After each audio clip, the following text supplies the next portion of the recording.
What is the effect of fermented foods on one's ability to perceive? Is it something that we should avoid in certain cases? See, any animal-based fermentation, when I say animal-based fermentation, there are cultures where meat is fermented, literally rotting is considered gourmet.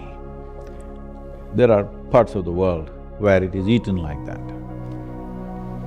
This is the worst way to eat it, but in those cultures it's become gourmet because these were cultures which were in extreme cold or removed from the rest of the world for large parts of the year.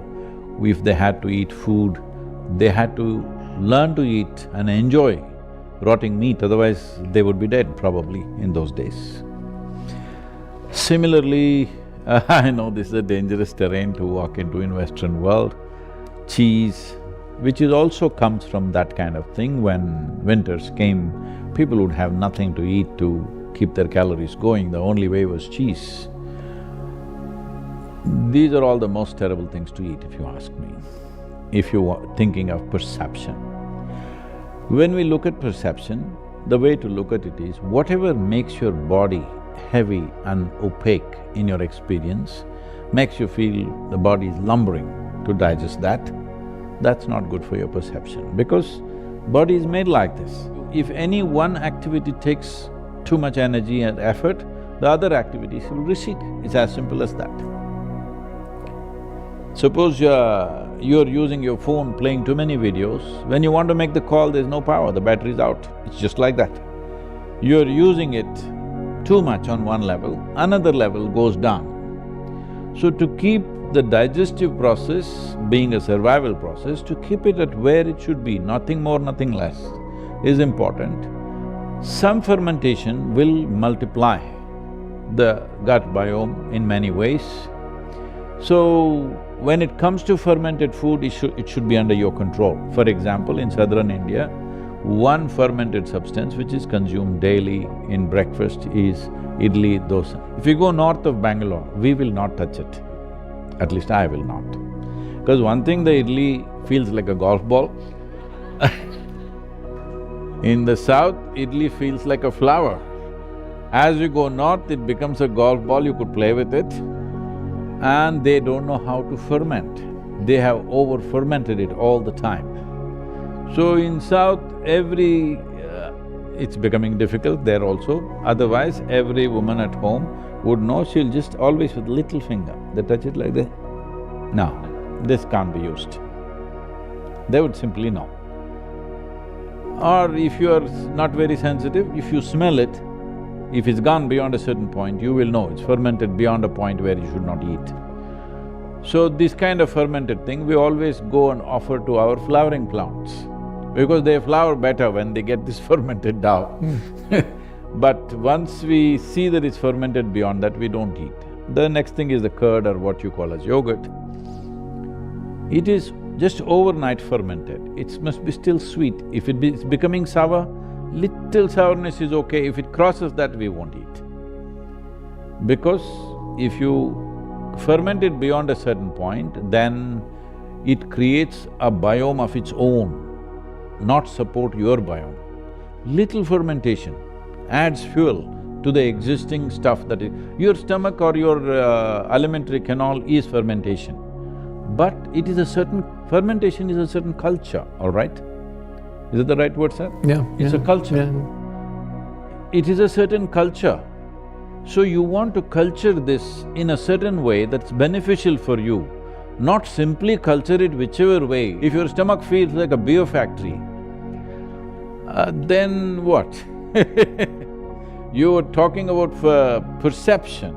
If you're talking about perception, your stomach should send signals to become more and more alert and sharp.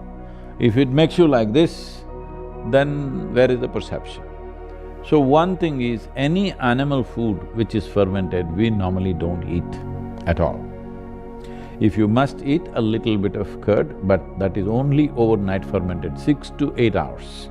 If it's summer, just 4 to 5 hours. That's how we ferment, very carefully. If people want to have a meal at 1 o'clock in summer in the afternoon, they will ferment it at morning 8 o'clock, 9 o'clock, because the temperatures are hot. If it's cooler seasons, they'll ferment it just before going to bed in the night. Next day it'll be ready. And this fermented thing, how you treat it.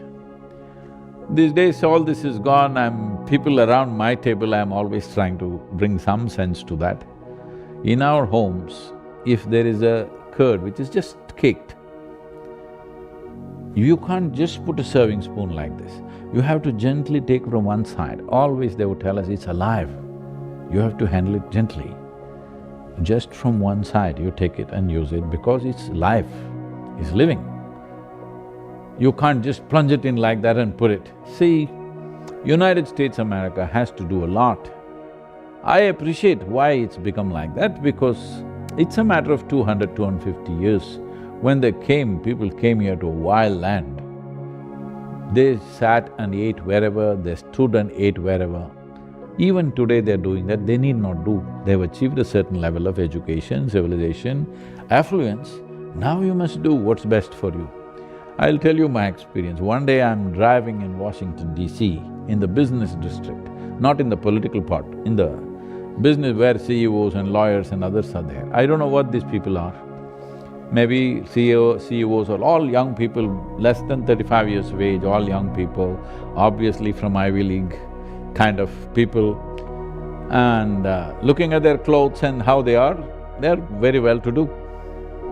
They're all standing outside, this is around 12:30, 12:45, lunch hour I think for them. And there is some cart, maybe it's I don't know, a hot dog or some dog part or cow part, something it's selling. All men and women dressed very well. They're all standing there, holding food in their hands and like this hacking at their food. I just saw this and tears came to me. What's happened to these people? They're well-to-do. At least they can sit on the ground and eat properly. No, they're hacking at food like even a wild animal won't eat like that. This is not good. Yeah. How you eat something is as important as what you eat, because you and food are not two separate things. Your body, the food that you eat, the soil that you walk upon, the water that you drink and the air that you breathe, these are not different from you. It is the same stuff here. It's just giving us an individual experience. If you treat it with as much love as you treat your children, if you can't see it as divine, at least if you treat it with as much love as you would treat your children, it would do fantastic things to you.